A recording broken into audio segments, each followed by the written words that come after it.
Uhuru comrades, and welcome to today's Omali Taught Me Sunday Study featuring Chairman Omali Yeshitela. My name is Yeshitela. I'm the Director of Agitation and Propaganda for the African People's Socialist Party, as well as your MC for this morning. Today's study is highly important, and we encourage you right now to invite your friends and family to it. This is the fourth episode in a special series featuring the Mexican Liberation Organization, Union del Barrio. This week, Chairman Omali Yeshitela is joined by Yejide Orunmilla, the president of the African National Women's Organization, Connie Hutchison, the ANWO coordinator in occupied Azania, commonly referred to as South Africa, and two representatives of Union del Barrio's Women's Commission, Adriana, Hassel, and Desiree, to discuss the role of African and Mexican women in our united struggle to defeat colonialism. We have this study during a time where ANWO is conducting its two-day convention, today marking the second day. So following the study, if you have not already, you can register for day 2 at anwoconvention.eventbrite.com. We will start with an overview from our chairman, followed by presentations from Yejide, Connie, Desiree, and Adriana. After thorough discussion among our panelists, we will open it up for our live viewers to ask questions. It's my honor now to introduce our leadership, the leader of the African nation and the worldwide African Revolution, Chairman Omali Yeshitela. Uhuru, Chairman. Uhuru, comrade, I would like to express my appreciation to you, Comrade Director Akile Anai, and all of our panelists, especially the two compañeras from Union del Barrio, organization that our party has shared a deep and really important relationship for more than 30 years now. It's also good to see Comrade Connie, and occupied Azania again. And of course, President Yejide Orunmilla. It's very good to see you. And as it was just mentioned, the African National Women's Organization, ANWO, is in the midst of its fifth annual convention right now. And this convention was scheduled initially for March, which is considered by many to be like a month of women's month, more or less. And it was canceled. The initial convention was canceled. That was intended to be held with people coming together personally. And the colonial virus disrupted that. And that's one of the things that made it necessary for this convention to be happening later, yesterday and today, and help to theme what this study would be about on today. And it's really important because with the crisis of this whole rotten social system, so deep, so sharp, so obvious to everybody in the world today, so many millions of people are in motion in the United States and throughout the world, responding immediately to what just happened on May 25th in the United States with the grotesque colonial murder of George Floyd. But obviously striking a deep chord among oppressed peoples around the world who share more or less the same general conditions of African people. Colonialism is the profound contradiction that the world has to contend with. And that's one of the reasons why this discussion is so important. The last several discussions we've been having with Union del Barrio and African People's Socialist Party. Right now, because so many people are in motion, it's extremely important for us to achieve the greatest amount of political clarity, ideological clarity that we can, because so much is due to spontaneity. So much of the action we've seen inside the United States, there have been more than 25 million people engaged in demonstrations in one way or another. In every of the 50 states of the United States, people have been in motion. We've seen police stations torched, that is to say, burned to the ground, and other instances where police have come under assault. But what we've seen, generally speaking, is it's based on spontaneity. And so people are in motion, and we're glad to see that motion. In the party, we've expected this, and it's taken a long time for it to reach this place where it is now, but it is spontaneity nevertheless. which means that because it's spontaneity, because there hasn't been that much revolutionary leadership on the ground, that we, those of us who are engaged in revolutionary work, also engaged in a very serious struggle, contention for leadership of this outburst of motion. And the rulers of this country right now are struggling to direct it and more or less successfully give definition to what is happening or what should be happening. They're doing this with the whimper called Black Lives Matter. They're doing it with demands to reform the police. They're doing it by sometimes members of the United States Congress wearing kente cloth, which is that cloth that's very popular coming out of Ghana and what have you. And there has been no meaningful revolutionary direction or characterization given to it. That's one of the reasons why this discussion is so important. Because what happens is instead of revolution, we see opportunism emerging, fighting to define what is happening and what should happen. That's one of the things about stuff like Black Lives Matter, or in the case of women, that's one of the things that feminism is all about. We are a revolutionary organization, and our objective is to overturn the social system so that our people, our nations can be free, can be liberated under the leadership of the African working class, under the leadership of the workers. And when you find a situation, that being the case, the party has the responsibility of providing that leadership to overturn the whole social system. That social system oppresses the whole African nation, African men, women, children. It doesn't care about sexual orientation or gender or anything like that. It oppresses us all. It steals all of our resources. It tries to shape and determine the future for all of our people. And this is not just something that's significant to us as Africans and as Mexicans and what have you. It's significant to the entire world, because the entire world, the general social system dominating the world is the capitalist social system. It's capitalism. But that capitalism rests upon the foundation of the colonial domination of Africans and other peoples. So what we talk about here, about the liberation of Africans, the liberation of Mexicans, is snatching the pedestal out from under the whole capitalist system. The future of the world, in many ways, we might say, is in the hands of a revolutionary leadership of colonized peoples, and certainly that is true of Africa and African people. And that's how we approach this question, this issue. So we don't talk about the liberation of women using some kind of false abstraction, so that the liberation of women is somehow separate from the liberation of the African people. I mean, it's absolutely insane to even think about that. How is it possible for African women to be free if the African nation is enslaved? That is absolutely extraordinarily incorrect. But only those who can see a freedom for women independent of the freedom of African people.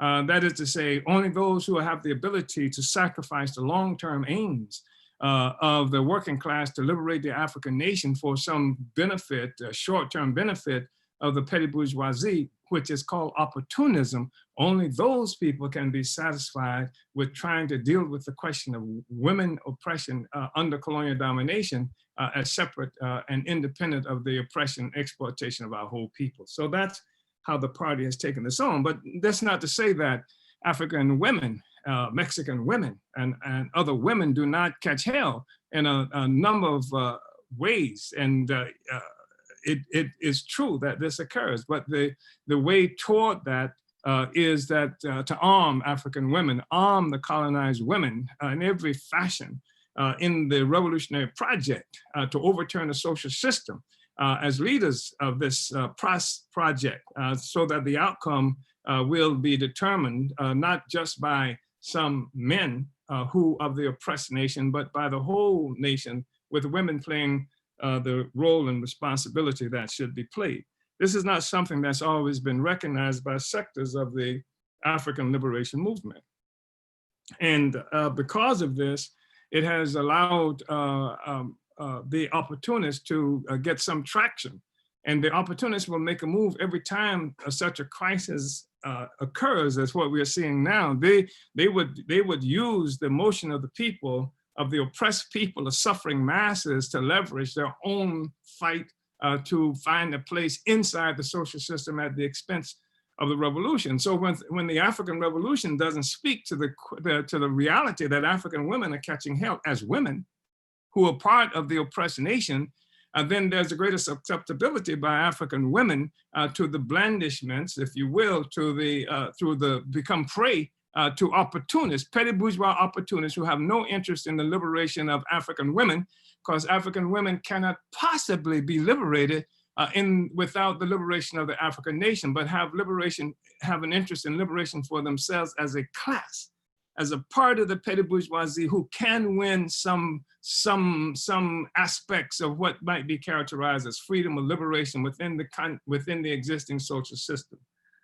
I just wanted to say that, and then I want to just bore you a bit more by saying that we see this whole struggle of African women again as a part of the revolutionary struggle to overturn a particular social system, capitalism. I am not religious, but even when I didn't believe that I lived in a world where Jesus or some other extraterrestrial force came and brought all the wealth and richness and value to white people. I had to figure out how the hell it happened, but obviously it didn't occur because of some extraordinary force like that. There are social forces at work. There's a way that we can understand laws of social development, and we had to fight for that, and I had to fight for that to understand it. Otherwise, this whole obvious thing about white superiority would be victorious, because there had to be an explanation. I mean, everywhere you look, we are burdened as Africans and colonized people with the reality that everywhere we look in the world, we see people who look like us, who are catching hell, who are starving, who have ignorance and violence imposed in our lives on the one hand, but white people. We see receiving all the bounty, the booty, the wealth of the world, et cetera. So there had to be some explanation for this, and not just the obvious thing as that the white rulers and colonial forces would tell us. And it's just because they're smarter, more civilized, and blessed that this is the case. So we say there's a particular social system at work, and we have to overturn it, and then we have to say, what does the future look like? And this is where I shall enhance my capacity for boredom. As I want to share with you this from the political report to the 2017 plenary of the African People's Socialist Party, where we made some statements about this. I won't read too much of it, but I would really like to share it with you, because for us, this question of the liberation of women is fundamental, and is a part of the need to overturn this whole rotten society, this whole, these relationships imposed on us by these external forces, and to liberate, our people. So I just want to start here. And we say, to be victorious, our revolution must take place under the leadership of the African working class.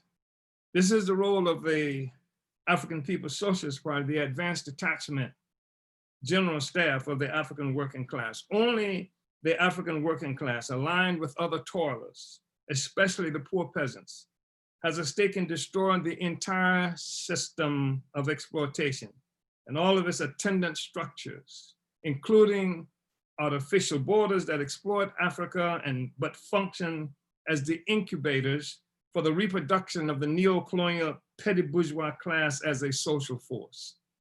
Only the African working class is compelled to fight for the destruction of class society and the exploitation that produced it.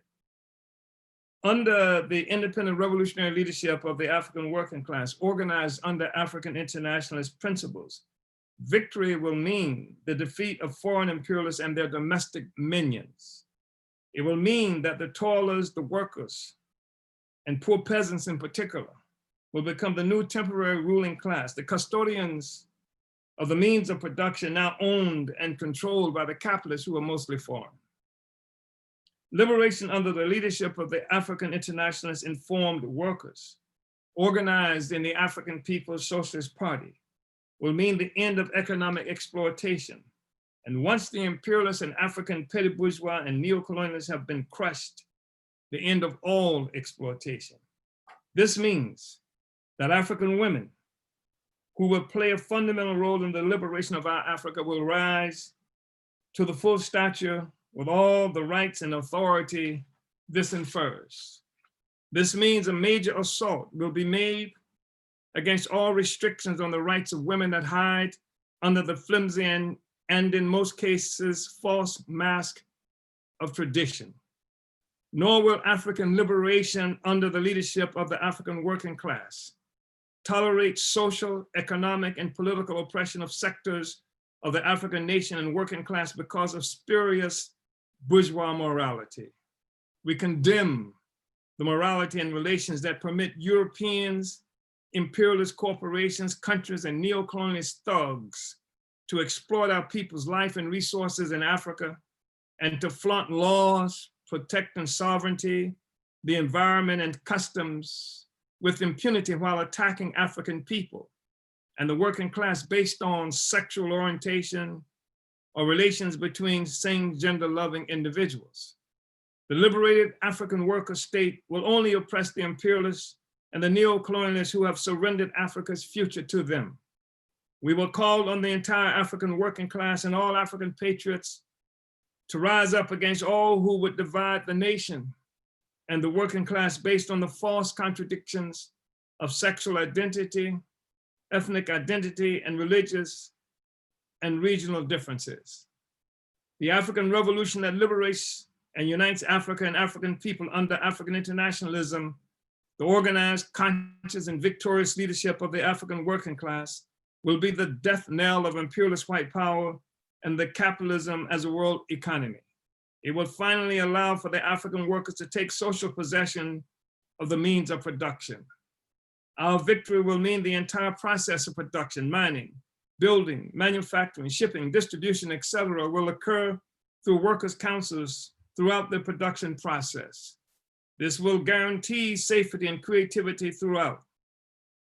Workers will not approve going into mines, Sister Connie, that are unsafe, and improvement in the productive process.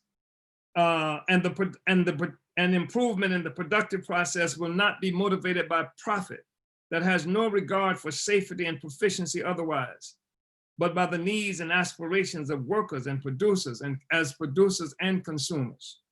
Additionally, because the state of the African economy, smothered by the whims and requirements of imperialist white power, has minimal industrial development, much of the lackluster economic life is centered in the countryside. The African Internationalist Revolution will be the first major step in the world in resolving the contradiction between city and countryside. The full rapid development of Africa will require it. And then I just want to say here that we say that the African working class as the transitory ruling class will organize production based on the real needs of the people rather than the contrived, profit-driven and profit-motivated needs of the capitalists. Collective housing, neighborhood councils with the power to solve domestic problems, efficient public transportation, African educational system, literacy eradication literacy campaigns to eradicate illiteracy, centers for music, cultural development and socializing, birthing programs, and socialist care for our elderly, time and centers for reflection, revolutionary rehabilitation programs, barefoot doctors deployed into the community as in China and in Cuba. Places where lovers can go for privacy will become ordinary features of life, overturning the horrible day-to-day grind that characterizes our reality today. Even the form of the family Even the form of the family will be reorganized under the dictatorship of the African worker state. It will allow adults to enter into agreements of relationship that are free from economic compulsion. Women will be assured economic independence. So financial duress will not be a factor that determines their commitment to a relationship, nor enslaves their emotion. And by enslaved emotions, we mean that you can't tell necessarily if you love somebody or not, if the main reason you're with them is if you leave, you don't have any way to take care of yourself or to pay the bills or to feed the children or something to that effect. So we liberate emotions and people through assuring economic independence for women. The immediate role of the African worker state will be to function as a protector of society against incestuous exploitation and oppressive relationships and their consequences. African men and women can determine whatever arrangement they contract among themselves, with the state functioning as arbiter only until the time when the rule of habit and tradition overturns the rule of the state that becomes unnecessary in human affairs. The party also has a deep commitment to the well-being of our African children, recognizing that under the system of parasitic capitalism, our children live with daily trauma. They are demeaned, locked up, and gunned down by the colonial police and tormented by the white school system. The party follows in the process in the footsteps of the African Revolution in Haiti, whose victory in 1804 produced a progressive constitution that for the first time in history abolished all notions of an illegitimate child and pledged a commitment to the nurturing and protection of every child. The African adage declaring the role of the village in raising a child will be given new life. Women will be freed from the burden as isolated individual primary child care givers. The family now becomes a society in a relationship that has the force of law and collective resources of the people that have been liberated from their role as surplus under private ownership within the capitalist system. This means the institution of state-funded and administered nurseries and childcare collectors that benefit parents and children in a manner that could never happen under colonial capitalist society, developed through the commodification of African parents and children. Parents and the community at large will be able to engage in a stress-free, non-competitive relationship with our children. The African Internationalist liberation and unification of Africans worldwide will be the major blow to destroy the entire capitalist system that was an outgrowth of colonialism. It will be the fundamental instrument in the emergence of world socialism, providing the defining direction for the world economy. The achievement of African international socialism will be the essential force in the achievement of permanent world peace, easily understood when it is recognized that most wars are fought by states contending with each other and with peoples for profit generation markets, generating markets and resources. This will replace capitalist competition with socialist cooperation, something not possible before now. So, comrades, brothers and sisters, I just wanted to make those statements because for us, this is not some parlor discussion about women. This is not some feminist get together over coffee.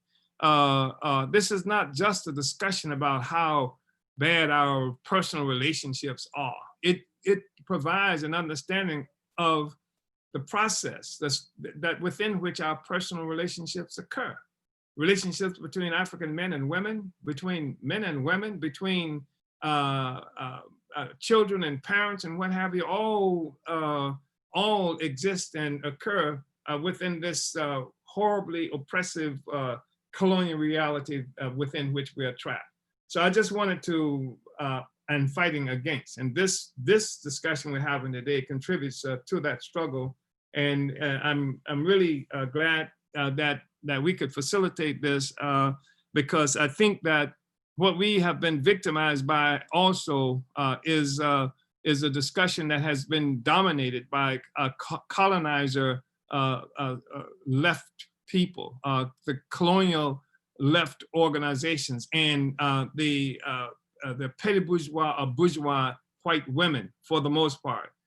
This is an opportunity for the workers, colonized workers, to enter into this fray and define our own relationships, our own reality based on our own needs and requirements.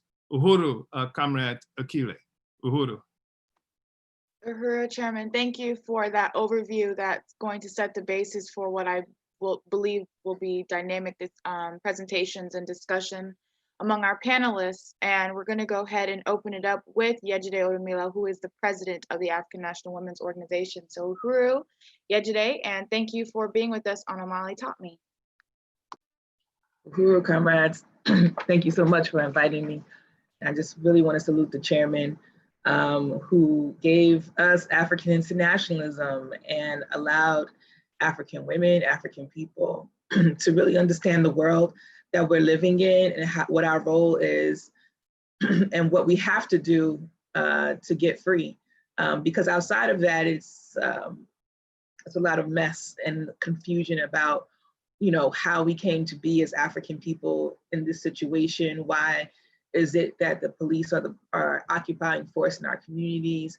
Why, you know, what sort of, it avoids some of the pitfalls that come, you know, presently with, you know, people only organizing around issue-based things without really seeing the clear, full picture of what needs to happen in society, which is a total destruction of capitalism and an erection, a building up of a socialist united world.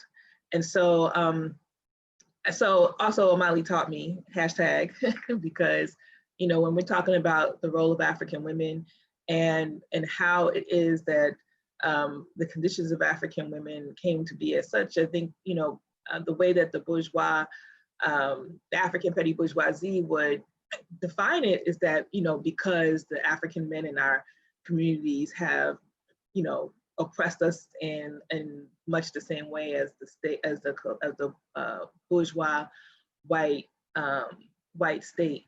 And, you know, if we are looking at what Chairman said earlier, is like African women are a part of the African nation and was oppressed and exploited and enslaved along with African men. The attack on Africa wasn't made just on African women or just on African men. It was made on the African men, women, children, and everybody in between who are, who before the benefit of the white bourgeoisie. So when we talk about the work that we have to do, the practical applications of it, it is about challenging this ongoing or prevalent theme that defines our struggle against patriarchy, ours as a struggle against patriarchy, ours as a struggle to get equality within the system, equality with white women, equality with white men, equality all through the thing. And really doesn't address the whole question of the oppressor nation and the oppressed nation. Like, how is it that African people, how is it that even white women make more than African men, like, or makes more than indigenous people? And how do we address that? Patriarchy doesn't do that. Patriarchy will not do that, because that's a bourgeois line that helps to ease the mind of the African petty bourgeoisie, that we can somehow get some sort of equality within the society when the overarching society is an exploitative and dominant and full of domination for African people.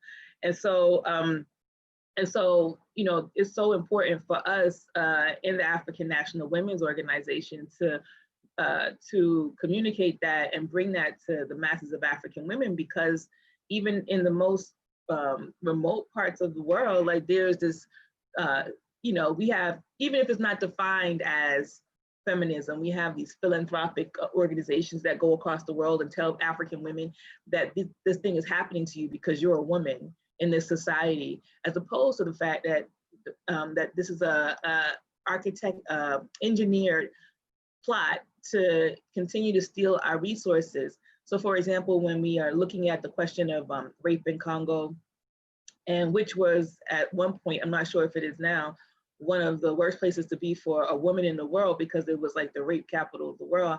I think South Africa might have overtook that or still in balance with that. But these are the, what we're looking at that, we're looking at that as African colonized people, because the underlying basis for all of that violence and destruction that is happening to African women and African people in those particular places is that the theft of resources. These African women are in a place that is one of the richest places on the face of the planet. Congo has always been attacked and exploited. The people have always been under some sort of terror since Africa since the attack on Africa. And there's a theft of, you know, coltan, gold, diamonds, trees, oil, water, sunlight. All of that happens in the Congo, and it requires the ongoing confusion, ongoing disruption of African life in order to make sure that these things, that there's justification for all of these things coming out of Congo and other places around the world. And so when we engage in discussions around just why things are happening to us, we look at the whole scope of it, not just the fact that we are women. Yes, there are our reality is that within the colonized African nation, that we have contradictions amongst ourselves, but those are happening within the broader context of the contradictions that we're having with the colonial oppressor nation. And so we cannot dismiss that, because if we believe that it's patriarchy, if we believe what feminists have told us, then we are believing something wrong. We're believing something that will lead us into the soft, hard, scratchy embrace of white power, and it's not leading us to self-determination and African freedom. What's leading us to that is by organizing and being a part of revolutionary projects to transform our entire world, not to get what the chairman says, not to be opportunistic and sacrifice the long-term view for a short-term gain. It is to see a world where we actually are free, where we actually have equality, where we actually have all the things the chairman just read about before we came on, that we want equality. We want to be able to have childcare. We want to be able to live our life as is without the fear of violence and attacks from all these different places. And right now, because the system was built on the attacks, on the violence and all of that, we cannot expect that within that overarching system that somehow African women are going to be safe. That even if somehow, somewhere magically, that all African women and African men start to hold hands and sing Kumbaya, that somehow, that even as white people continue to still have resources and we can still continue to see the violence that is happening from the state, that somehow because of this Kumbaya moment that African women and African men have, that somehow we have made it. And I think that is an ongoing fallacy that African people continue to buy into, and that's not true, because we're not anywhere closer to the realization that we have to get free. And freedom doesn't come from the hands of the oppressor. The freedom comes from the hands of the oppressed, and the oppressed has to fight back and work toward that freedom, plan for that freedom, and engage in all of the things that are required to make that happen. So it's not going to happen, from dropping out of the sky. So when we talk about colonialism, capitalist colonialism, that is the reality of everyday life. So we're talking about African women who become money when times get hard. We are talking about African women who are working in the fields and getting paid pennies. We're talking about African women who are office workers who are not respected on those jobs. We're talking about every sector of the African population that women encompass, and it requires us to not think of colonialism as something that's from 1,000 years ago, or 10 years ago, or 20 years, or 30, 50 years ago, but something that's happening right now, because we are seeing how colonialism affects us in the world. We see that the mass incarceration of African people, the rising rate of which African women in the United States are imprisoned, I was going to go through all of the list of all the things that we see in society, and it's a lot, and I'm going to miss some. So I just know that the work that we are engaged in the African National Women's Organization is the political work to educate our community. It is the practical work to organize around some of the hot urgent issues that are impacting the lives of African women.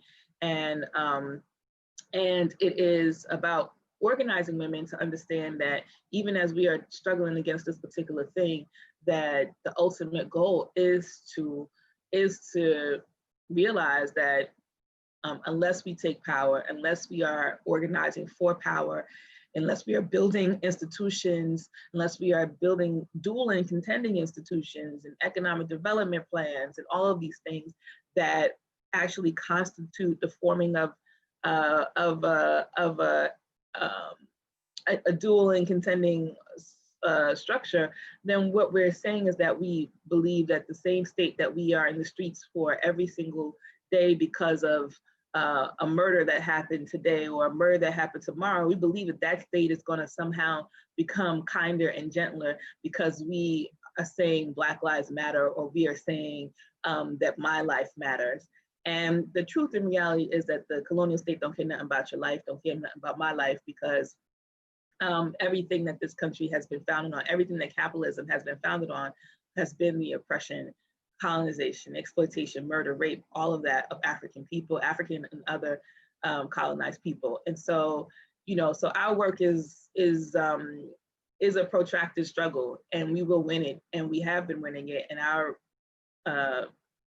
our responsibility is to continue to do the work that is necessary to organize our people.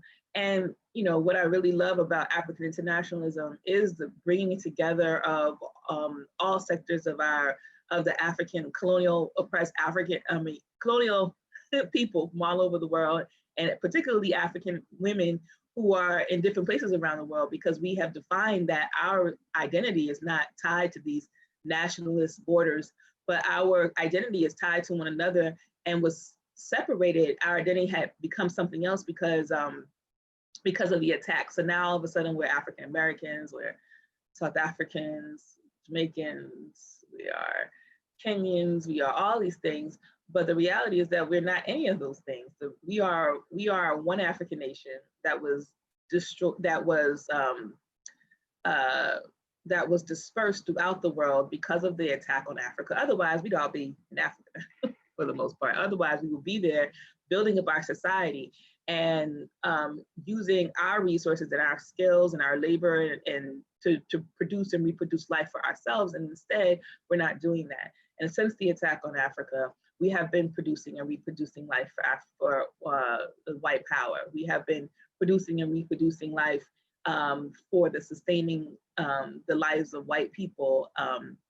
Even the poorest of white people benefit from the theft of our resources and the theft of our labor. So African women are workers. We are a part of that. We represent probably more than half of the African nation. And there cannot be any sort of revolution, cannot be any progress toward that. And if we are not addressing what is limiting our ability to participate in this revolutionary project. So that's what ANWO is looking at. And that's what the African People's Socialist Party is looking at. Like, how can we identify these key core contradictions that remove African women from even thinking about revolution and political life? And we have to use those things, right, to educate African women who might not have otherwise thought about, being a part of a revolution. And we say, if you can't even, for example, you might say that, you can't even afford childcare. And in a socialist, united African world, you will be able to, it will be a part of the structure of society. And that's because we know that the real defining reason why we need that is so that we can have a breathing room, so that we can actually be able to participate in other things and have a full and varied life. And oftentimes African women are tied to that role as an African mother and are defined by that and are unable to, and actually is being used against us in many cases when we are trying to participate in political life. And for example, we have people who say, well, you can't be out there marching when you got these babies at home, or you got to take care of them, and why are you going to do this? And it's actually used as an attack on us. And the fact is that we're engaged in this work because we are trying to liberate not just ourselves, but our whole entire people. And the work that has to be done by us. So when we look at society and how it's formed and how we need to make it better based on what is happening to us, that's how we're going to transform society, particularly when we're participating in revolutionary political life. We get to define, transform, build all of the things that we need. And it's not going to happen like that. It's going to happen right now, starting now, building, an anti-colonial response. And ANWO is that organization that helps you build that anti-colonial response. There was one sister who said, we spend all this time, not we, but some other people spend all this time looking at the Congress and the Senate and thinking, yeah, we just got to get more Black women into the Congress and the Senate. The reality is that, no, we don't. We need to build our own Black Women's Caucus, like we are right now, the African National Women's Organization, where we know our interest is going to be represented. And the stronger that we make the African National Women's Organization, the more power that we can execute and have, not just here in the United States, but throughout the world. And so we have to start thinking for ourselves and not thinking through the lens of the oppressor nation and what that they've built, because they have never actually organized or done anything in our interest. And so that's what our practical application of ANWO and women's liberation is looking at the whole question of the African nation, what our role has been, what we have been defined as, what we have to fix, because nobody's going to fix it but us, and how do we overturn this system in the process of trying to overturn the contradictions that are existing within the African population. So yeah, that's the work that we're engaged in, and I'm really excited about that. As Akile said, as the chairman said, that we have our convention day 2 right after this, and we're going to be closing it out with more information about who we are as an organization and how you can participate and how you can support. So definitely check that out. Uhuru, President Yejide, thank you so much for that presentation. And I'm really excited to turn it over now to Comrade Connie Hutchison in occupied Azania, or some call it South Africa. Uhuru, Comrade Connie. Uhuru, Director Akide, thank you.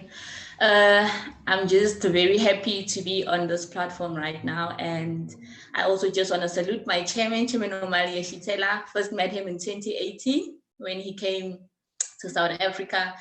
And I just also want to appreciate my President Yejide for her direct leadership. And when I was exposed to African internationalism in 2018, when the chairman and DC Honor Azania Yeshitela were here, and they were just having this presentation whereby they was just showing how the white nation got consolidated through the exploitation of Africa, and how much food that we're producing, but it's still not gotten by African people.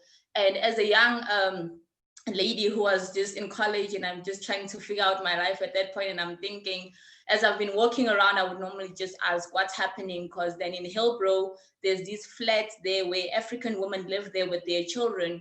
And I once asked my aunt, and I said, why are African people living like this? And she said, no, man, African people, they are like this, they don't care, they're careless and things like that.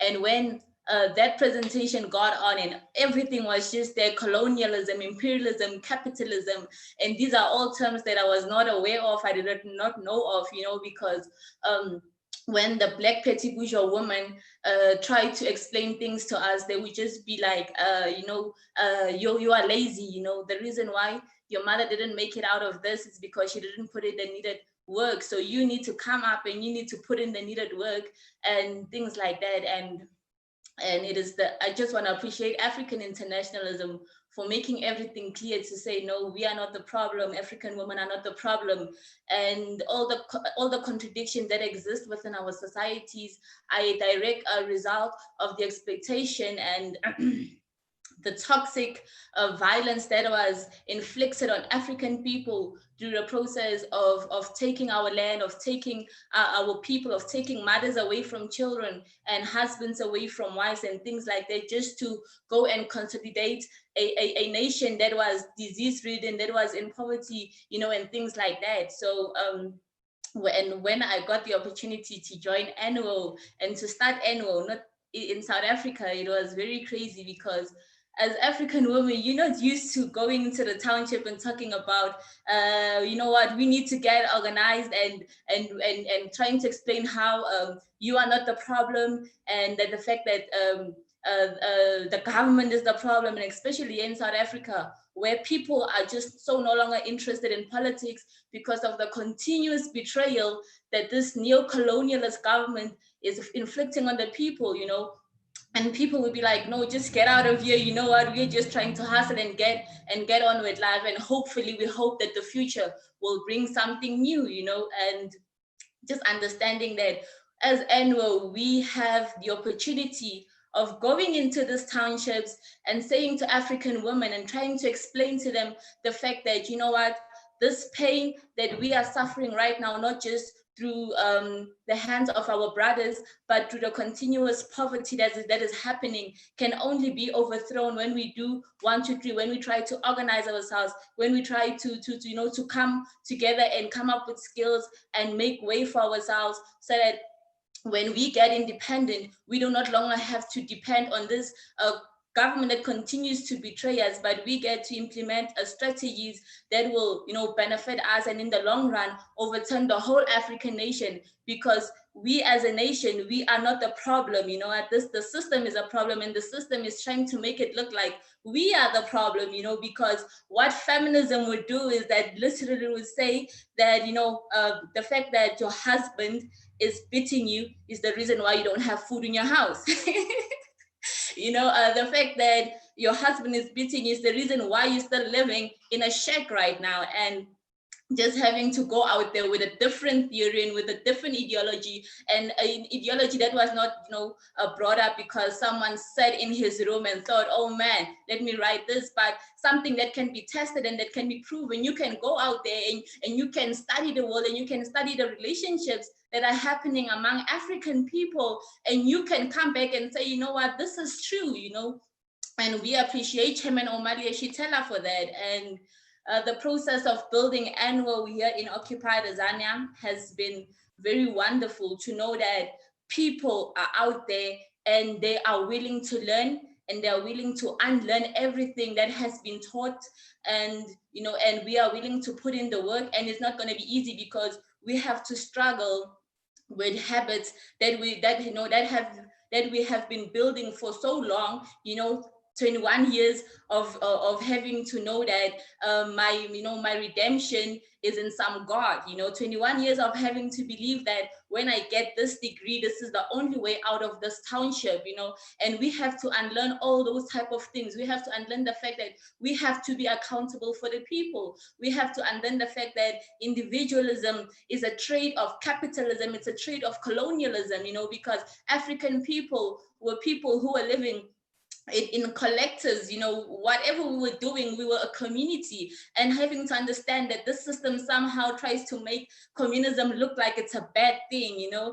And just having to go out there and put in the work and speak, and sometimes you don't even understand what you're saying, but because you know what, the people understand it, and you know, even though you don't really understand, you feel it, that this is the right thing. This is what the government has not been saying to people. This is what the government has been, you know, hiding away from people and things like that.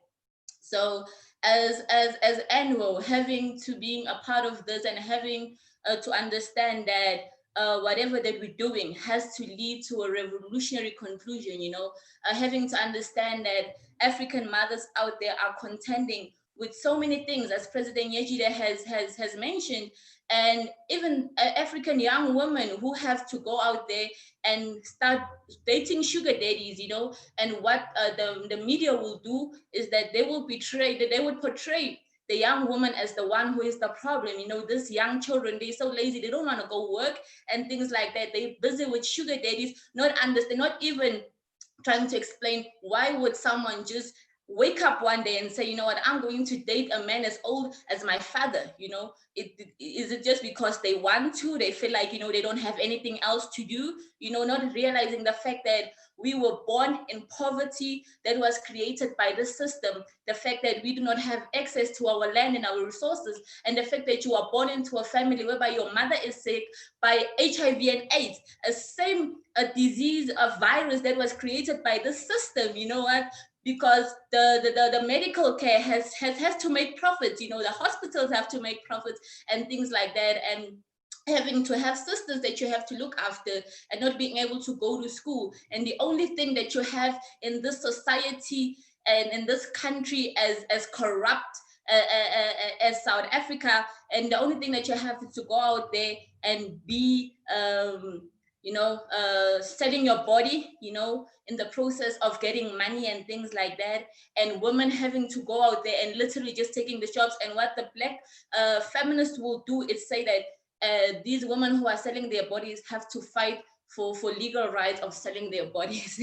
You know, instead of saying that the reason why these women are doing this in the first place is because when Mandela went to negotiate, you know, a deal that people were not fighting to negotiate at that time. People wanted the land, people wanted the resources, people wanted Black power, and not having to realize that when Mandela went there and he took that deal to betray the people, you know, just for some kind of peace, and we don't even know what that peace is, you know. How can someone come into your house, kill you, kill your children, and after you say that we must have peace, we should forgive each other, and we should live and forgive and be this nice world, you know, where there's forgiveness and things like that? It's crazy. And them not actually touching on the fact that, you know, this whole government and this, you know, thing betrayed the people, and this is the reason why we're here. Because when the people were fighting to overturn this whole system, you know, there were Black people who were the stumbling block from the people to getting to where they wanted to be at, you know. And now we're not just dealing with this parasitic system of colonial. Now we have to deal with this Black men who look like us, who make it look like they speak for us, but in the end, they're just doing it for their own selfish reasons and things like that. And having to go back into the community and say to African women, we have to find solutions for this. We have to find solutions for that, because there's an African revolution that's happening, and the fact that we as African women are not partaking in it is a problem, because it means that it will not be complete, you know. So if African women are facing childcare issues, we have to come up and make a plan for that. And if African women don't have work, you know, we have skills, and we did not get those skills by going to school, but because the conditions that we're facing forced us to learn the skills, you know,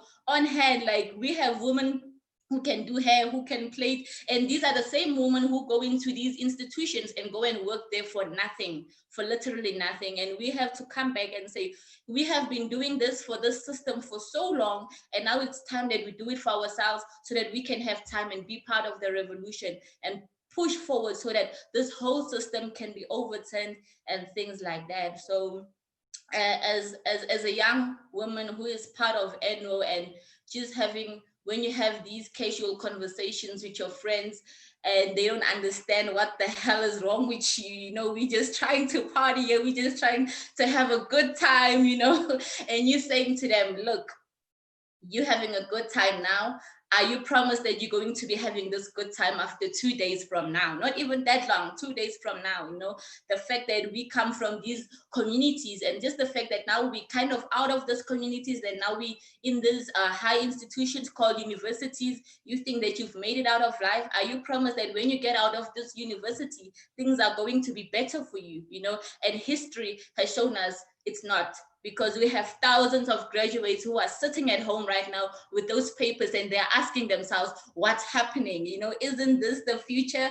You know, aren't we now supposed to be climbing up the, you know, the ladder or something like that? And that's just not the thing, you know, because the system was not meant for African people to climb no ladder. We are supposed to be down in the mines, you know, we're supposed to be in the plantations, you know, and that is where they will keep us through the help of these neo-colonialists and these feminists, you know, who come up as people who are representing the masses. And ANWO has just given a voice to African women to come forward and say, we want 1, 2, 3, 4, 5. You know, we want 1, 2, 3, 4, 5. We don't want that. We want this. And what we want is an end to everything. You know, we just don't want African men to be locked up in these jails, because these jails are not the solution. The fact that African men are like this is because of the system, and we have to overturn the system, even if we have to beat African men ourselves and teach them. Then if that's what's going to take, then we will do that. But we don't want our men in those institutions. Lock up Rupert and them who still own our resources. Lock up Cyril Ramaphosa and them who are still killing people instead of finding solutions on how to handle the healthcare situation. They are digging up graves right now for people who are still living in South Africa. And you know what? ANWO is the best thing for African women. It's the hub where every African woman who really wants freedom should be running to, because ours is not a future in the system, but ours is a future in a liberated socialist Africa, where the African working class have, you know, the power over the means of production, and therefore it means that we have the power over our own lives. Over. Huru, Comrade Connie, and I don't know if you can see the chairman, and people are probably doing this all throughout their homes, but Huru, Comrade, thank you so much for that contribution. That was really powerful. And we're going to now turn it over to our comrades representing the Women's Commission of Union del Barrio. And we're going to start with Comrade Desiree. So Huru, Desiree, welcome, and thank you for being on Omali Taught Me Sunday Study with us.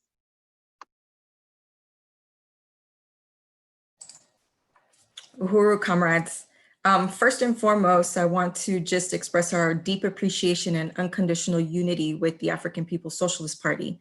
As mentioned before, our organizations have shared a fraternal political relationship for over 30 years now, and it's one that we definitely cherish and have looked to when thinking about what our liberation looks like and developing our ideology and what works and what doesn't, and building power, right?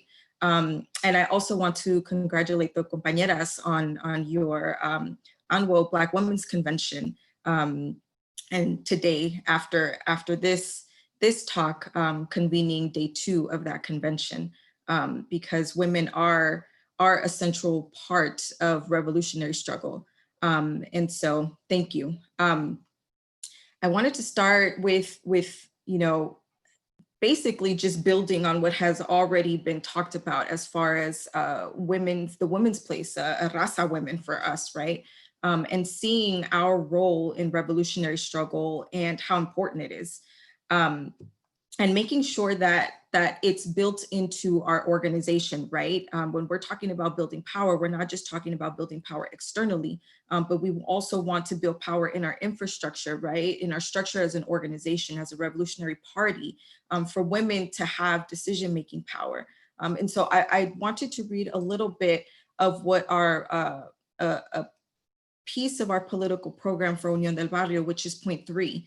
The absolute and unequivocal liberation of women. As militants of Union del Barrio, we affirm that all people deserve the right to make dignified decisions over one's body, sexuality, and the health of our families and communities. At the center of our struggle for self-determination is the ability of women to self-determine their own futures, and we measure our success towards achieving liberation by how much women can make autonomous decisions over their bodies. And so that's a piece of our political platform, and it was important for our organization to incorporate that and to have language that spoke to the question of the woman, right? Because we don't, as has been alluded earlier in this discussion, is we don't see the question of the woman as an excerpt or as a little sidebar. We see it in the water of revolutionary struggle. When we're waging a working class struggle, and women make up a large percentage of the working population, right, as workers, there absolutely can be no victory in revolutionary struggle without incorporating women, without women, Rasa women being at the forefront of the decision-making of what the criticisms need to be of naming our enemies, naming our oppressions, and also in creating what that alternative society is, right?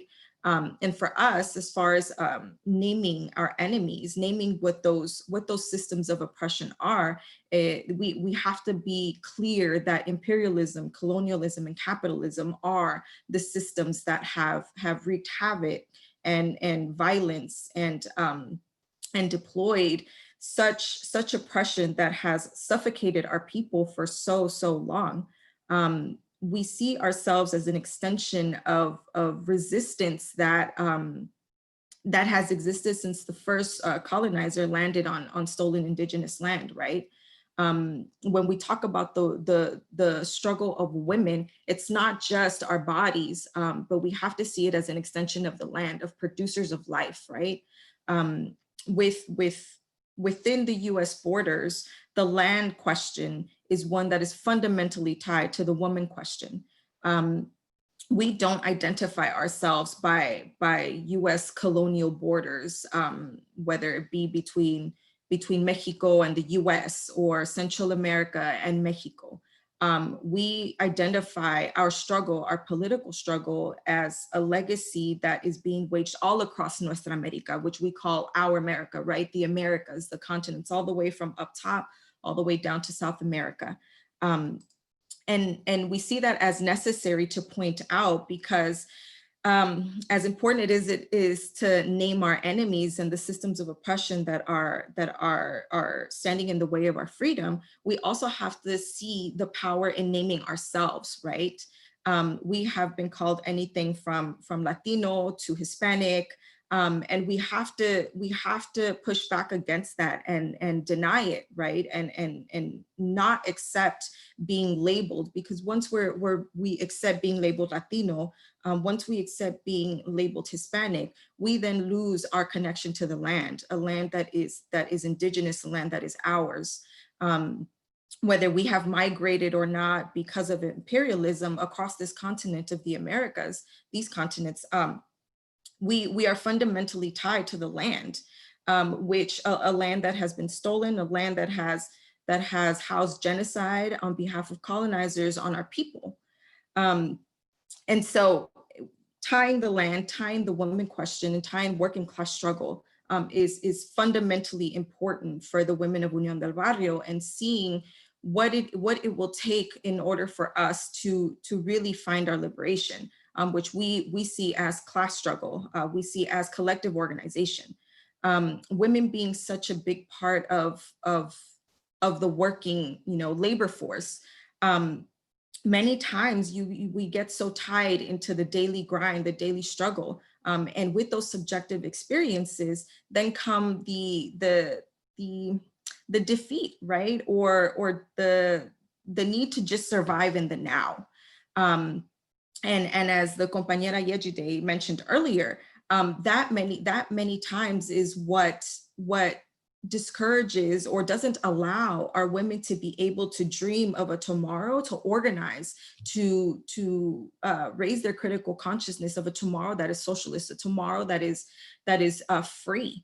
And so we see ourselves as political women, as women that abide by Raza internationalism, by 21st century socialism, a socialism that is informed by indigenous philosophies, as taking on that task to begin to raise the consciousness and create the structures and the vehicle to have women see what their role will be beyond just today, beyond just tomorrow, and beyond just survival. We want to be able to get free. We will be free. And so it's extremely important that we see ourselves as inheriting that legacy of resistance in order to push this thing forward. Right now, what's happening with the pandemic, we see a collapse, or not a collapse, we see a failing healthcare system that is doing exactly what it was built to do, right? To fail us. A healthcare system that is rooted in eugenics, a healthcare system that basically is more concerned with profits over the health of our people. We see at the border currently that it's been exasperated through imperialism.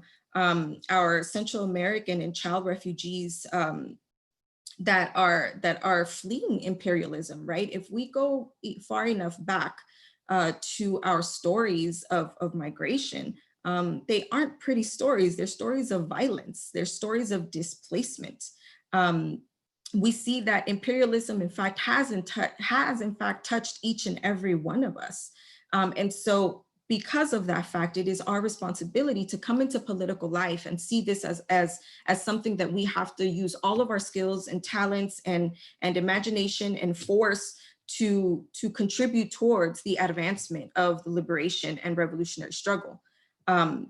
Many times what happens and what we've encountered is that, you know, women see this as a phase in their life, whether it be when they were college students and part of certain organizations, and that was that time of your life. Or that the activism and the protesting and the rallying, that's her thing, or that's their thing. They do that and they're gonna handle that. But we want to make clear that, you know, regardless of whatever phase of our lives we're at, whether it's us being students, us being workers, us being parents, that organizing and liberation struggle is the constant that needs to continue throughout our life as a lifetime commitment in order to really honor what we see as like an indigenous philosophy that honors that we're struggling for the past 7 generations who have continued to struggle for us in order to be at the place that we're at. And also struggling for the next 7 generations. It's not just for ourselves, it's for the next 7 generations so that they are free, so that they are in a better place to be self-determined people, so that they are in a better place to be the vanguard, right, of our people and to push this thing forward. We see that tying back to the land question with imperialism, our children are caged. They're caged in concentration camps through organizations called ICE. We see this war happening not only at the border, but throughout all of our of what we see as colonial land just within US colonial borders. We see that these children have been kidnapped, have been taken from us.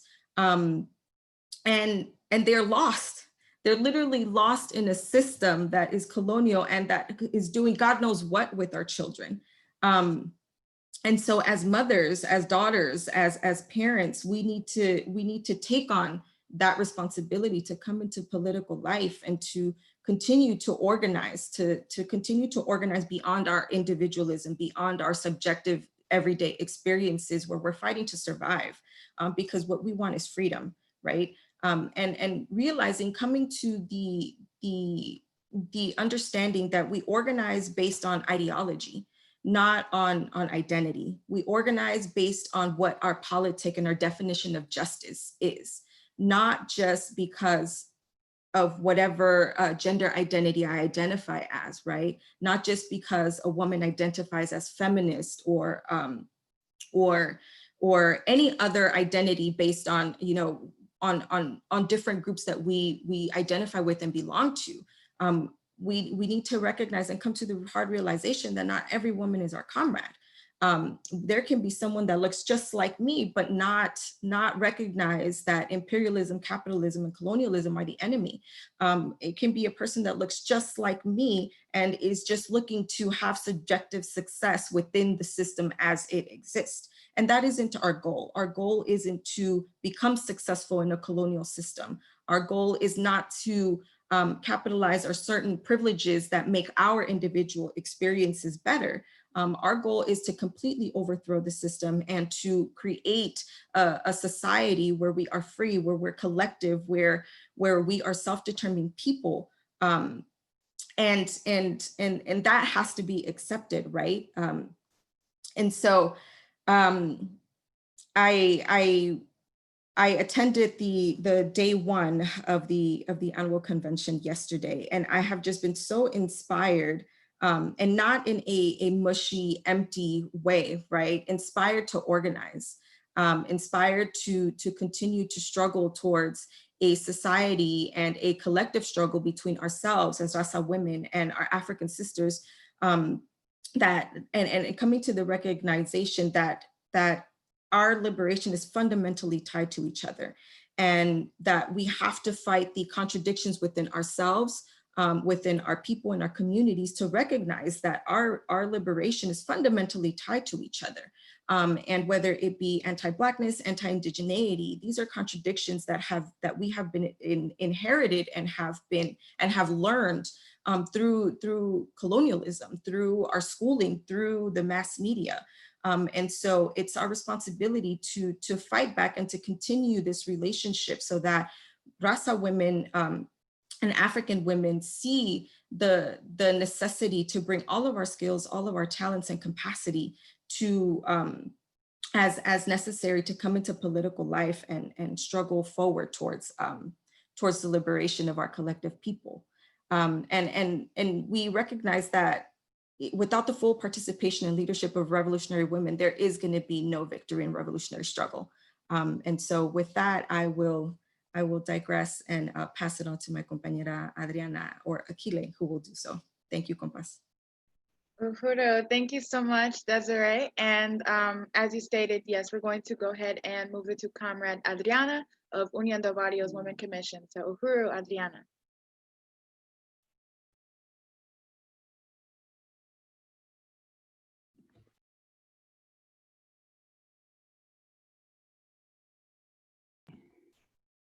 Can you hear me? Uhuru, what a great honor to be with all of you. I salute the leadership of the Central Committee of the African People's Socialist Party, the sisters that are with us, Sister Aquile for making this happen. This is the labor of revolution that makes it happen. And obviously, the leadership of the African People's Socialist Party and African internationalism, brother compañero Omali Yeshitela, who I came into contact, and I will be a little bit selfish, if you allow me to express the most profound appreciation of gratitude in a revolutionary way. I came across the ideological leadership of compañero Omali in the early 90s as a high school student, I must say. And it was through that contact of ideology and clarity, as Sister Connie was mentioning earlier, that it is something fascinating and almost incredibly powerful when you have the ability, when it's provided to you in terms of seeing the world from an anti-colonial lens. What that does, the power of transformation, of seeing yourself as not an object of history, but a subject of history. To come and understand that we have the ability and the capacity, just as anybody else, to create and to analyze the systems of oppression that have been imposed in our communities and that have benefited tremendously the colonial power, imperialist power, to keep us subjugated and to be of servitude, be the essential workers, to have their democracy, to have their system at the best display of bourgeois existence. So our labor, our existence, our history continue to uphold those systems of privilege and those systems of power. And so I do want to be selfish and say that it was through the contact with Chairman Omali that my political life began, and I continue to uphold and to say that to a degree, compañero Omali was responsible for me ending in the ranks of Union del Barrio, an organization that just wishes to express that revolutionary gratitude to enjoy this relationship. And one of that ways in which we are enjoying that relationship is to have this discussion on Sisters for Revolution, what it means to think for ourselves. And I think it's fundamental what compañera Desiree and Connie mentioned is that when we struggle things and when we are in the everyday complexities and difficulties, because let it be said that the oppressor works 24/7, that they are on task at all times, finding ways to capitalize, to suck the blood out of our communities in every way, shape, or form. What we have to do and what we continue to do, and why we admire the discipline and the vision of the African People's Socialist Party, is that they're clear that their responsibility is to create revolution in every way, in every community, in every shape, in every country, in every space. And that has to be the discipline that revolutionaries everywhere have to have. We have to be able to not just agitate, to not just raise the issue, to not just be out there, to not just point why we do what we do, but at the same time, we have the responsibility to create something new. What does the new look like? What are the answers that our people have to have in place? Why do we struggle? Why do we want to be free? What freedom looks like, what liberation looks like. And so it puts us in a situation where we have to give it everything that we have. And we have to understand ourselves as the creators of history, as the people who are at the most, with the most self-interest of be free, and understand that nobody else is gonna do it for us, that nobody else is gonna care enough about us, that nobody else is gonna care about our children. You know, compañera Desiree brought up the issue of immigration and our children being kept in cages by this criminal fascist administration. And it is interesting, in my paid job, in my everyday work, this is the kind of work that I do, immigration work. And it was very interesting when the information got out that thousands of children were being kidnapped from their families, from their parents, when arriving at the Mexico-US border. And it was a very interesting dynamic to hear, in particular, white Americans, white people, to say, you know, these are not our values. This is not who we are. This is not what America is. And it took me a little bit to say, and to really challenge in the spaces that this challenge is possible, to say, you know, what do you think happened to African children? What continues to happen to African children in the barrios, and it is the same act of violence, of genocidal intention against an entire group of people that takes place. And so it is interesting, this illusion of a democracy that exists for a certain class, a certain sector of the American population. But that existence is at the expense of the sacrifice and the ongoing attacks against our communities. And that's, you know, in this situation of what we see with the colonial virus, the definition of essential workers. You know, that's what the system means, essential to the system itself. And so what we have, the responsibility that we have as compañeras and sisters and engaging in this discussion, is to visualize what freedom potentially looks like to us, and what we have to create, what structures, what mechanisms, what type of leadership we have to promote, and what alternatives we have to put forward and we have to push. So we appreciate the space.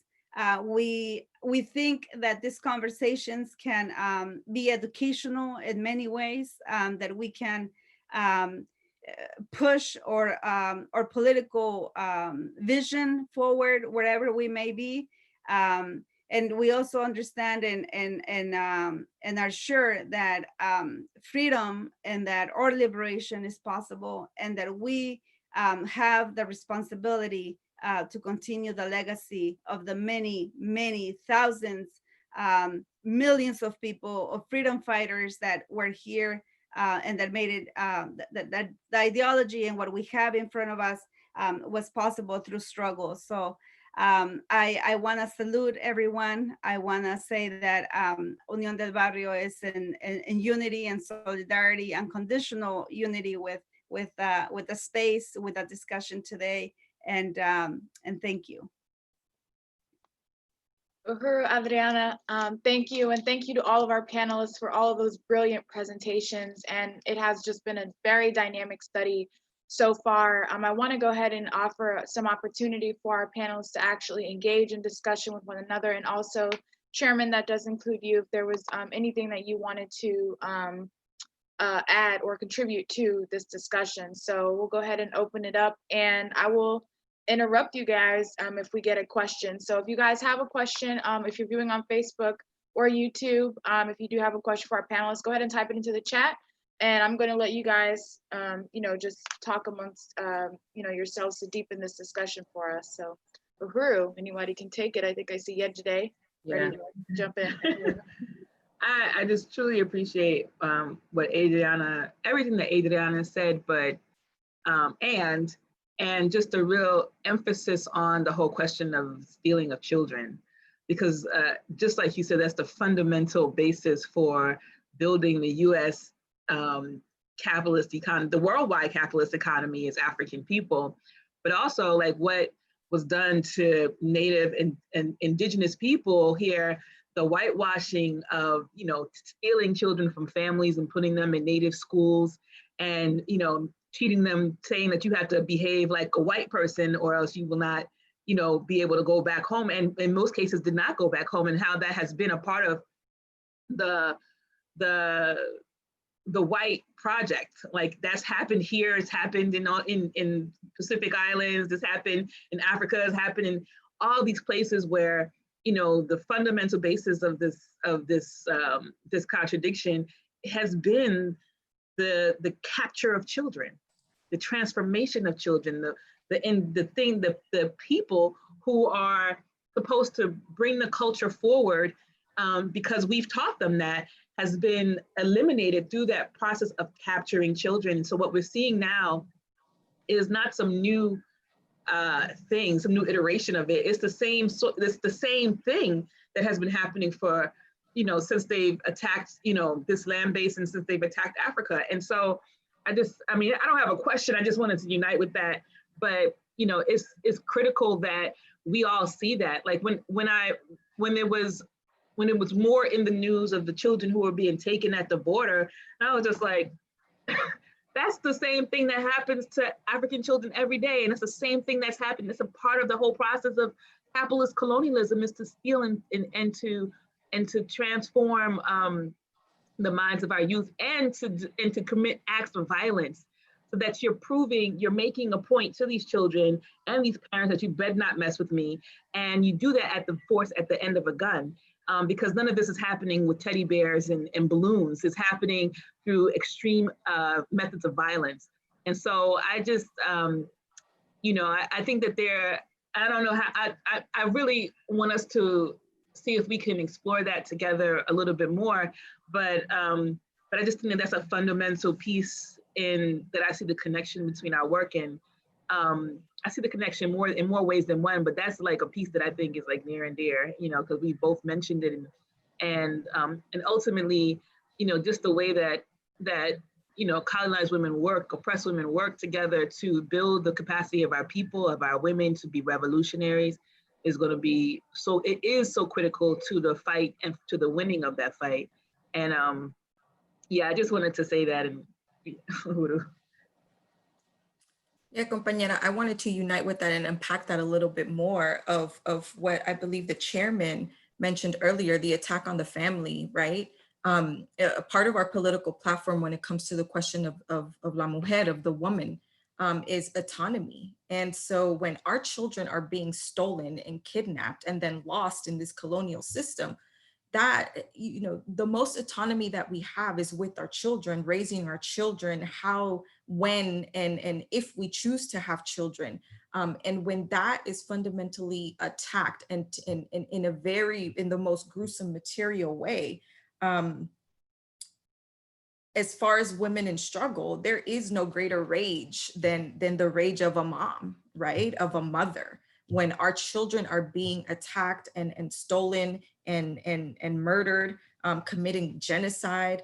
And so when I think I want to unite with your point that with this discussion, as far as African and Mexican women in revolutionary struggle, there will be the rage that mothers defend our children with. That will be what will lead us to our freedom and to our liberation, because it is the biggest attack on our ability to make autonomous decisions, with how to raise our children and to protect our children. And we have a fundamental right to protect our children by any means necessary. And I mean by bearing arms, I mean by, that is self-defense. That is the ability to have power over the lives of ourselves, of our families, and to be able to survive and be free. I also just wanted to say that when we think of colonial actions or colonial violence, nothing is off the table. I mean, that they will rip us apart. They will go for our children. They will go for women. They will take our land. Everything that represents life and hope, they will destroy. So the attack or the tactic of attacking the family, I think, I thank you, compañera Desiree, for bringing it up, because Chairman brought it up earlier in the Declaration of 2017 that he shared, in terms of the family being an important element or aspect of the society, the nucleus of the family. And so within that, capitalism, colonial violence finds a way to separate that family, to set it apart, and to find ways in disrupting the natural life, the natural possibility of what freedom looks like. And obviously, in this particular case, in the case of African children, and the case of, thank you so much, sister, for bringing up the indigenous experience, which is also connected in some ways to the patterns of migration that we have seen recently here in the U.S.-Mexico border.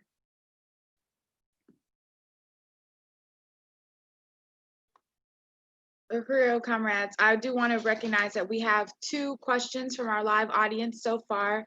And also, we always recognize where people are watching from. So I just wanted to let everybody know that we have viewers tuning in from St. Louis, Missouri, St. Petersburg, Florida, Philadelphia, Pennsylvania, Kuwait, Minneapolis, Minnesota, Boston, Massachusetts, and throughout the Caribbean, Newark, New Jersey, Lakeland, Florida, Pinellas Park, Florida, Homestead, Florida, Richmond, Virginia, Harlem, New York, Cincinnati, Ohio, Oakland, California, Seaford, Delaware, Noonan, Georgia, Huntsville, Alabama, Fort Myers, Florida, and Soweto in occupied Azania. So just want to recognize where everybody's watching from.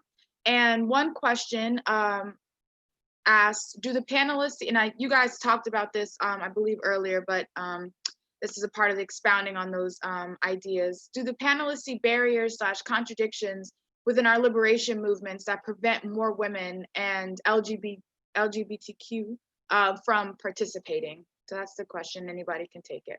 Uhuru.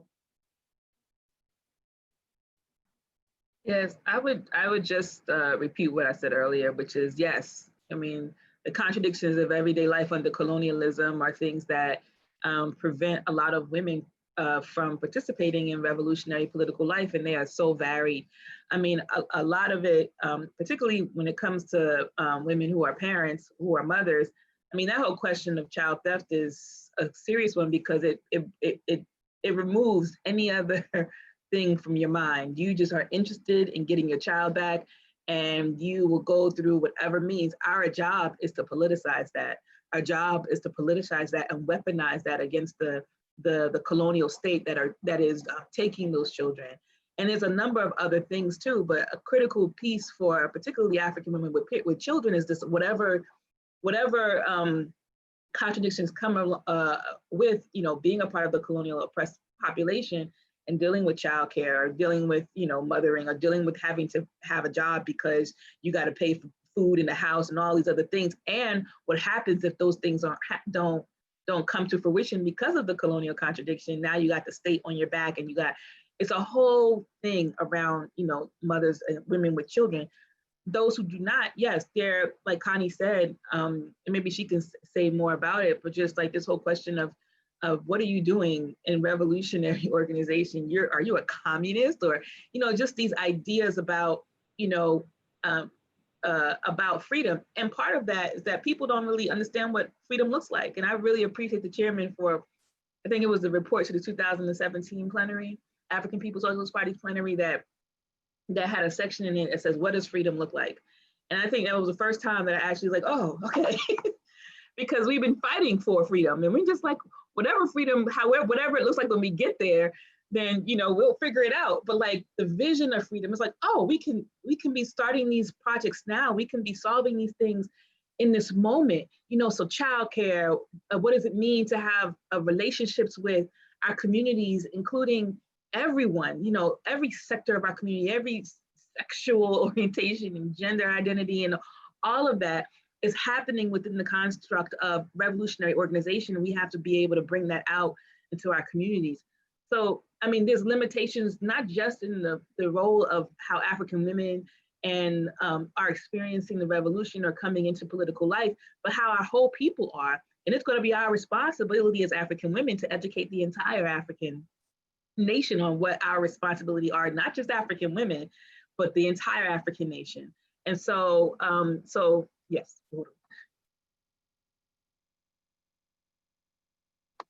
Uhuru. Well, if there's no one else for that particular question, we'll go ahead and move. Oh, Chairman, did you have something? Go to the other question first. Okay, all right. So this other question says, Uhuru comrades, can y'all expand on why white bourgeois colonial feminism seems to be so enticing to colonized women and men as an explanation for our predicament? And that comes from Morty in Richmond, Virginia. Uhuru. Yeah, I think that's an important question. And I think there are two related responses to that. One is opportunism. It's the profound contradiction we are confronted with, as we talked about earlier, requires the destruction of this social system and our relationship to it. I don't think it's possible, and I appreciate Adriana's mention of this, to overstate the significance of colonialism, whether it's colonial slavery or what have you. It is the defining factor in the whole world, in the entire world. You've got a handful of people who live at the expense of the vast majority of the people. The majority of people do not have clean water. Majority of the people do not have access to electricity, to healthcare, anything. I'm not talking about this nonsense that Obama and the insurance company imposed on the people. Majority of the people don't have any access to that. Colonialism has ripped us apart. We talk about white women being able to define what's the interest of women. How the hell can that possibly be the case when the vast majority of women in the world are victimized by the relationship they have to white people, the white nation, the whole colonial reality. And that's something that benefits the entire colonizer population. When we look at 1860s, the 1860 census in the United States showed that 17 out of every 100 Black babies were what they call mulattoes, which meant that they were raped. They were a consequence of Black women being raped. And that doesn't even get to the essence of the question about how African women, how colonized women, we become the booty, if you will, of conquest. The African woman, and it's generally true of our people, but specifically how that thing articulates itself among the colonized women. We become part of the war conquest. Women become a part of the conquest of the oppressor nation, so that we become their property. Women do, the colonized women become those things. And it's hard to overstate that. And I think that that this discussion that we're having now is so important. And the relationship between African and Rasa and other colonized peoples and women in particular, it has to define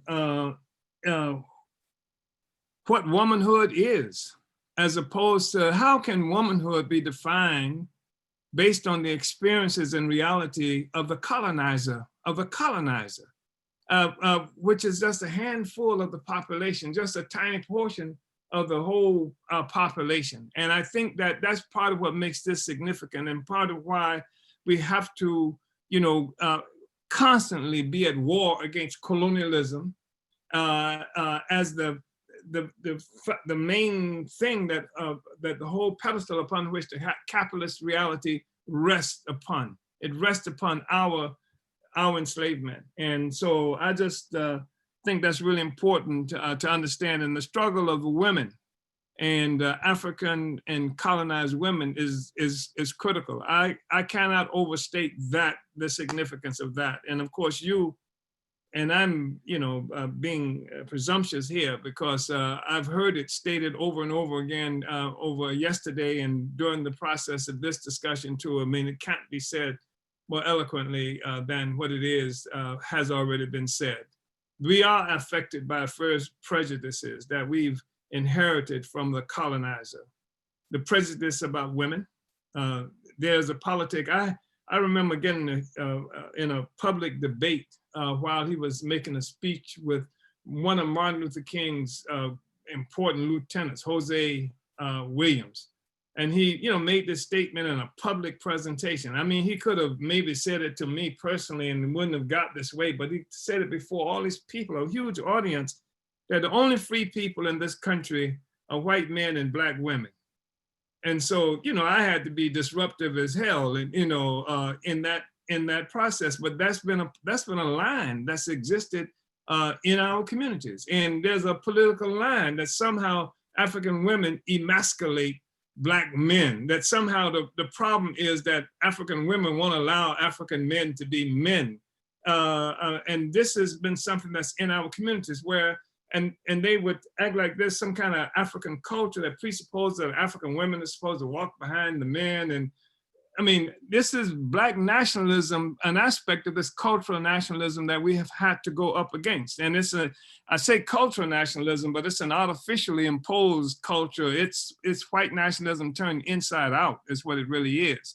But this is a really critical question. And this whole question of tradition, and sometimes women are victimized by you, I'm sure have experienced women saying that, we shouldn't be leading, that it's not our role to lead and things like that. This is the informing kind of culture and social system that we are victimized by. And obviously that is something that is true around this whole issue of sexual preferences and stuff like that. So yeah, that's something that we've had to take on. I think the party has really done that, but then you talking about the opportunists who would act as a sort of doorstop or stop to keep people from getting to the revolution. Women need to be able to find their freedom in the revolutionary movement.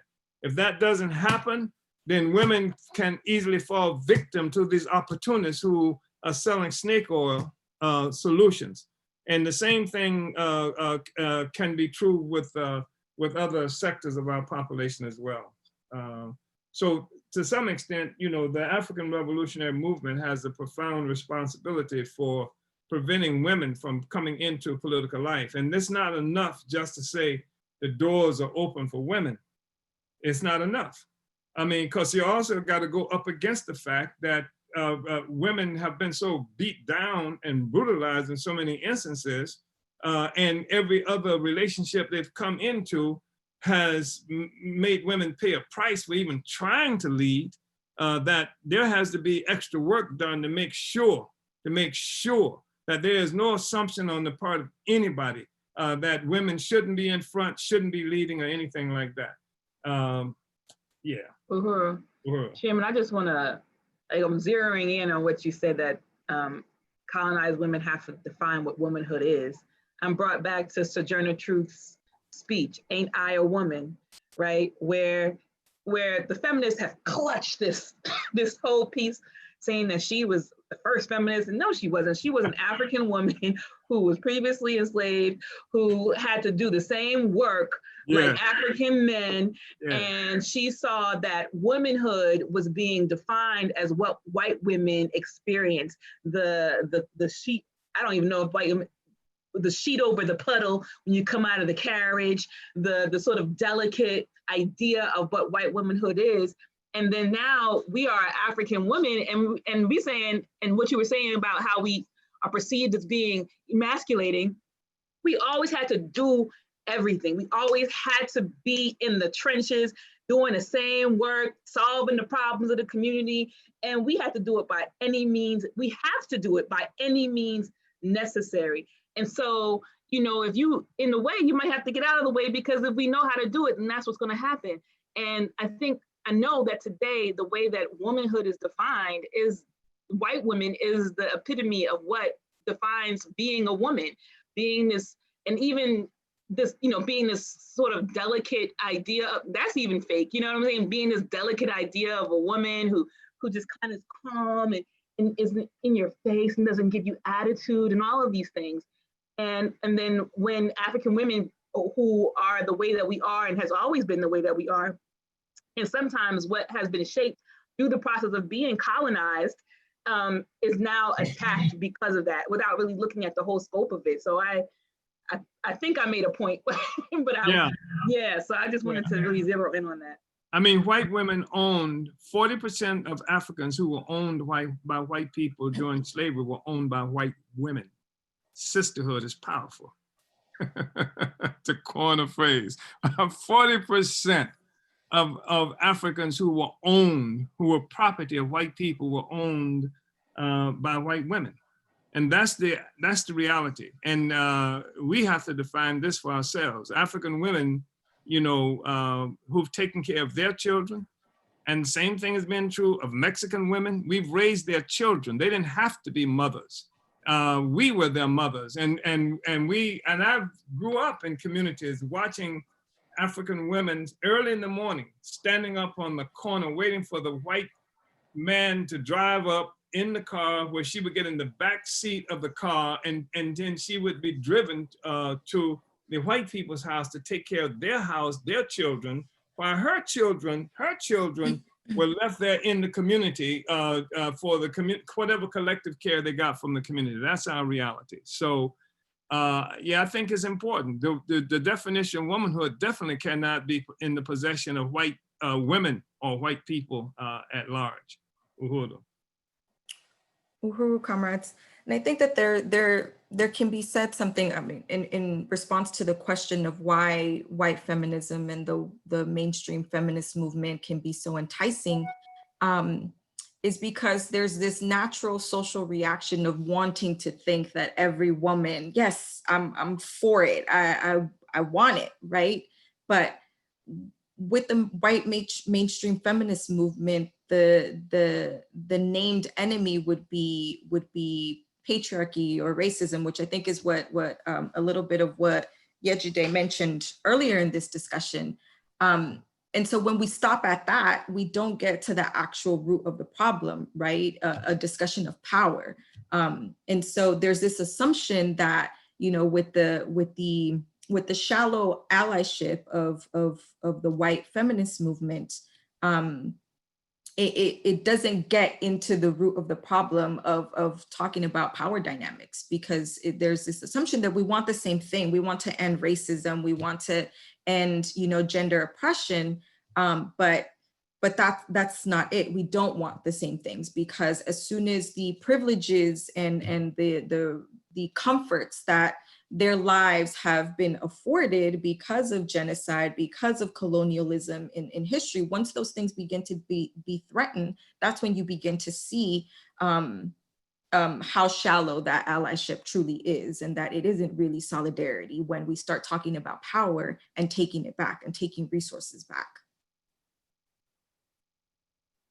I wanted to also address a little bit of what Compañero Chairman mentioned about that we have to create the conditions and the spaces where the door is open for our sisters in particular to join us, to come into the spaces where these questions of power and revolution are being debated, and where we can see that that the compañeras can be at the forefront of the struggle, and that can play leadership, and that can define, and that can educate, agitate. At the same time, I do think, and I share the feeling and the understanding that we as organizations have the responsibility to create the spaces, but also to deal with the contradictions and the conflicts that in some ways also have to do about power or access or resources. Because those contradictions and those complications will be part of what the possibility of a revolution is. You know, I visited Cuba in the early 90s, and I went to the Federation of Women, Cuban Women Museum. And one of the striking things that I saw there, many documents, discussions, commissions, through the history of the Cuban Revolution, led by women. And one of the very interesting things that I saw is that women's participation in a revolution is a revolution. So that we are tasked, we are responsible for engaging in revolutionary struggle. Within the struggle, there are other layers of revolutionary processes that have to take place within those spaces, right? So, you know, just as the compañera said, or independence or completeness as women is connected to the completeness of our communities, of our peoples. We cannot never give a little bit of space to the bourgeois white aspirations of we need to separate ourselves. We are different then because we're women. We have the fundamental responsibility to say that we are grounded, that we are connected, and that if our people are not free, we are not free.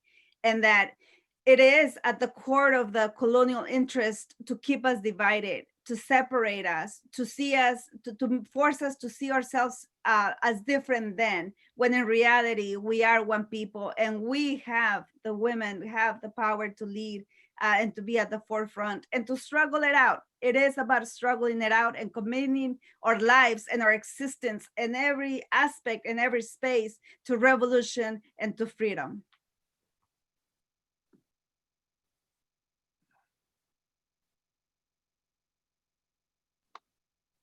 Uhuru. We don't currently have any other questions. We do have a few more minutes until we go into announcements. So if there's anything any of the panelists, you know, anything else you guys wanted to say before we get to that closing portion of this study. I wanted to unite. I thought it was a very powerful statement that compañera Adriana just made. And we've tried at different times to take on this issue of removing barriers that prevent the participation of African women in the revolution. At one time, we had created an African women's free childcare collective that I thought was extremely important, because that's been one of the big factors that's made it impossible or very difficult at times for women to participate, the children. So we, created these collectives, and they were quite effective. And it became something more than just collectively taking care of the children. That is to say that, people would take shifts and different responsibilities, and we'd have rosters of childcare, and we have different responsibilities. And the people who were doing this had the responsibility of making sure the children were fed.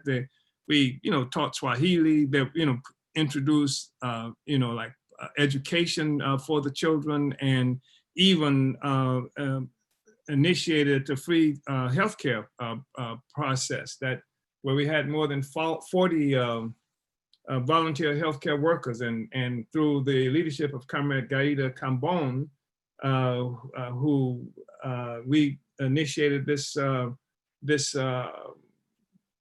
mobile clinic, healthcare clinic. So it was something that took care of the children in terms of healthcare, but it also went to the most impoverished sectors of the African population. I mean, this kind of stuff, I mean, making it possible for women to participate. You can't say, okay, you can participate, and then there are all these barriers that's there that makes it impossible for it to happen. The revolution has to take that into consideration and make that possible, and has to encourage African men also to play important roles, because there's, work that's considered women's work, that men can participate in doing some of this work in our houses and taking care of our children and cooking and all of this kind of stuff. I think is something that we want to try to inculcate within our organizations as well. And the reality is that there are contradictions. I mean, you have the primary contradiction we believe that exists in the world is that between oppressed and oppressor nations, which is not to say there are not other contradictions. And there are contradictions among the oppressed, within the oppressed, and there are contradictions among the oppressors as well. And I just think that one thing that we realize is that there are contradictions between African men and women, and there are contradictions that most of them owe their existence, and certainly their severity to this colonial relationship. But the truth remains that in order for the reproduction of the species itself, for the nation, the Africans and Rasa, this contradiction between African men and women has to be taken on and resolved. We cannot see it as antagonistic contradiction. It's not an antagonistic contradiction. The contradictions that we have between ourselves and colonialism is antagonistic. That is an antagonistic contradiction. It cannot be resolved just through discussion and persuasion. This contradiction, one of us has to be defeated. And from our perspective, it has to be the colonizer, but that's not the same between African men and women. This is a non-antagonistic contradiction. And we are going to have to resolve this contradiction if we're going to exist. We can't exist. There will no longer be Africans if African men and women do not resolve whatever appear to be contradictions, between us. And that says something about how we have to take it on too. And that says something about this deadly virus that's imposed on our communities from without, that would try to turn contradictions between African men and women as antagonistic contradictions. They're not. They're not. But there is an antagonistic contradiction between us and colonialism. That's where that cannot be resolved except through the defeat of colonialism. We can't get no freedom through defeating African women, and African women can't get no freedom through defeating African men. No, it won't work like that. Uhuru. Thank you so much, Chairman. And I want to thank all of our panelists. We do have about 3 more minutes until closing announcements. So do any of our panelists want to say anything before we get into the closing of our Sunday study? Uhuru, I just really appreciate the study and to be on with all of you. This is what the future looks like. This is the future. This is what self-determined, liberated people will engage in to solve all of the questions that we have been prevented from solving through the onset of colonialism. And I'm just happy to be a part of it and, all that good stuff. Uhuru. Uhuru, I also appreciate the opportunity and the space to speak for ourselves, to see the world without colonial domination, to think of ourselves as the possibility of being liberated, and to, for sure, create the alternative and leave behind what our children are entitled to, and what the possibility of an anti-colonial, the end of colonial genocide would look like. I'm incredibly thankful and appreciative to share a space where freedom and anti-colonial stands have to be clear and have to be strong, because we have the power and we have And it's a question of power. And we will be free. Uhuru.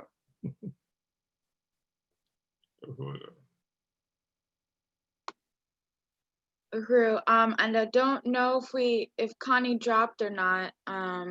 So I don't see her. She's still in the Zoom, but I don't see her on the screen. So, Comrade Desiree, was there any last thing you wanted to say before we close? Uhuru. Yes, I wanted to unite with Compadriana, with being incredibly thankful and just appreciative of the space to have this discussion, this very real discussion of what it would take in order to become free, for our peoples to become free. As has been stated many times already in this discussion, is that our freedom is fundamentally tied to each other. And as there has been contradictions with our oppressors, contradictions amongst our peoples, I think that this discussion and our relationship between Union del Barrio and the African People's Socialist Party is such a special one, a powerful one, and a necessary one.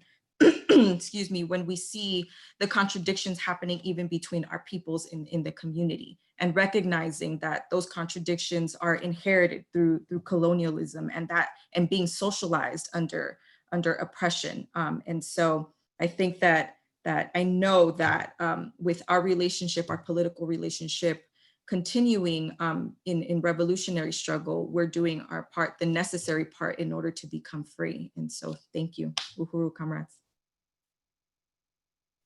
Uhuru, thank you so much. And I just, again, want to thank our panelists. And Comrade Connie did send her apologies. Something came up where she's located. But, I also want to let you guys know that this discussion is receiving lots and lots of love. And there's so many comments, from, so many people just saying they really appreciate this discussion, and that they're just humbled and that it was been profound. So just really want to salute all of you comrades. It has been an amazing discussion, and it doesn't stop, because we will be back here in about an hour with the African National Women's Organization, but I'll talk about that in just a second. So I want to say, because of time, we want everyone to know that if your question was not answered, that one of our moderators will correspond with you, and we'll make sure that the chairman does see your question.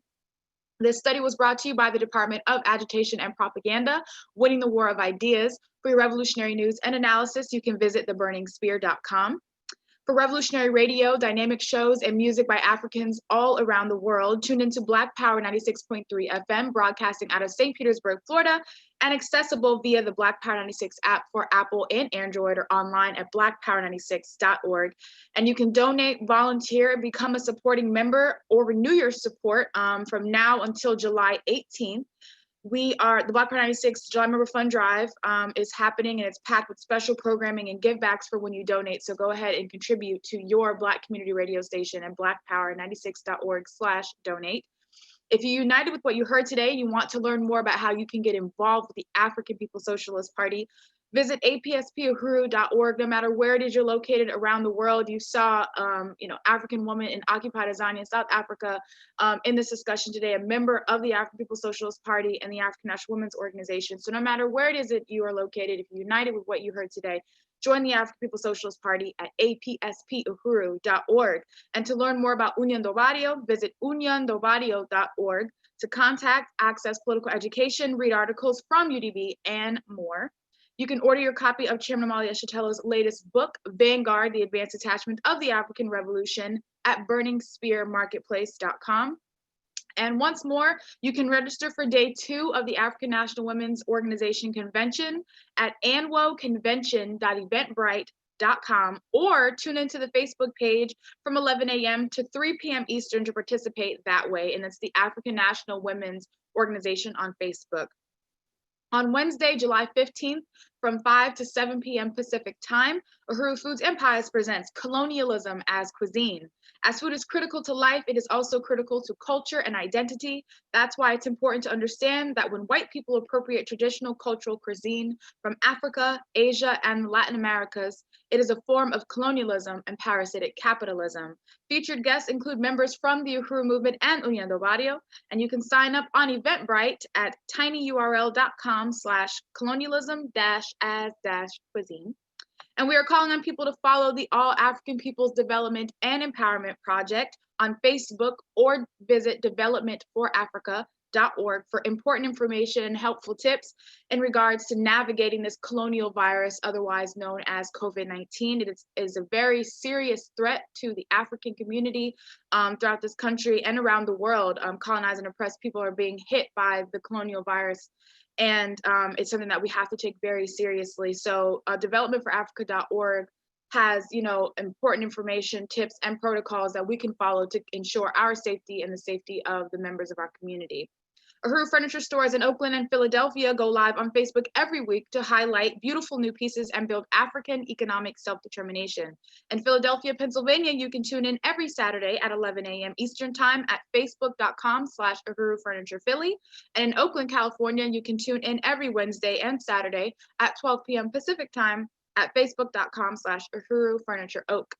Lastly, to keep up with our movement events, because there are so many, you can visit theburningspear.com's events page and subscribe to our mailing list so you can be updated with everything that we're doing here within the Uhuru movement. Thank you all for tuning in. Make sure you like and subscribe to the Burning Spear TV on YouTube to catch every episode of the Omali Taught Me Sunday Study. Uhuru.